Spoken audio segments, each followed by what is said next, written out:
Finally 1.5 মাস পর তোমাদেরকে বলছি welcome to my mini blog. তো এই 1.5 মাসে আমাদের সাথে অনেক কিছু হয়ে গেছে, আর যা যা হয়েছে সব আমার কাছে রেকর্ড আছে। এবার থেকে আস্তে আস্তে মিনি ব্লগ আমি দিতে থাকবো। তো এই মিনি ব্লগটা হচ্ছে আমি আর সিরিল ফেব্রুয়ারি মাসের 9 তারিখে গেছিলাম কোয়েম্বাটোর থেকে গোয়া। তো এই ব্লগটা হচ্ছে আমরা যেদিন কোয়েম্বাটোর গেছিলাম সেই দিনের। এবার বলি শোনো, আমাদের ট্রেন 9 ঘন্টা লেট ছিল। ফাইনালি আমরা ট্রেন দেখতে পেয়ে খুবই এক্সাইটেড হয়ে গেছিলাম। মানে আগের দিন রাত 11টায় ট্রেন ছিল, সেটা পরের দিন সকাল 8টায় ছেড়েছে।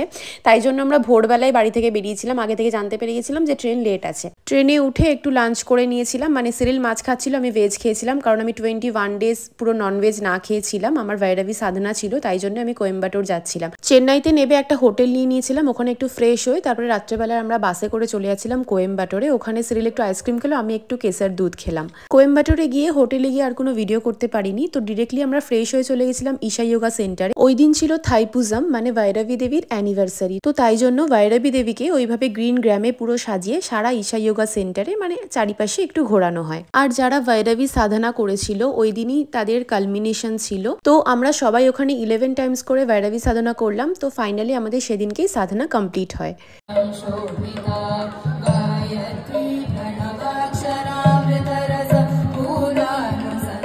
তো আমার কালমিনেশন শেষ হয়ে যাওয়ার পর আমি আর সিরিল যাচ্ছিলাম ঈশা যোগা সেন্টারে যে মার্কেটটা আছে ওখানে, মানে ছোট্ট একটা শপ টাইপের আছে, ছোট্ট বলবো না, অনেকটাই বড়। এখানে অনেক কিছু পেয়ে যাবে তোমরা, আর সবই হার্বাল।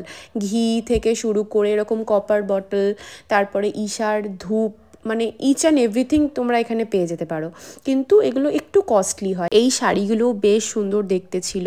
আর এবারে না আমরা ঈশা যোগা সেন্টার গিয়ে আদিযোগীতে যেতে পারিনি, কারণ যেহেতু সামনে শিবরাত্রি ছিল তাই জন্য আদিযোগী পুরো কনস্ট্রাকশন হচ্ছিল। তারপরে আমরা বেরিয়ে একটু ধোসা আর স্যান্ডউইচ খেয়ে নিয়েছিলাম ওখানকারই ঈশা রেস্টুরেন্ট থেকে। তারপরে ওখানে আমরা আরো অনেক কিছু করেছি, লাইক আমি চন্দ্রকুণ্ডে চান করেছি, ধ্যানালিঙ্গায় মিল্ক অফারিং করেছি। ওগুলো কিছু ভিডিও করা যায়নি কারণ ভেতরে ফোন অ্যালাউ করে না। তো যাই হোক, আজকের ব্লগটা তোমাদের কেমন লাগলো অবশ্যই জানিও। দেখা হচ্ছে নেক্সট ব্লগে। Till then tata.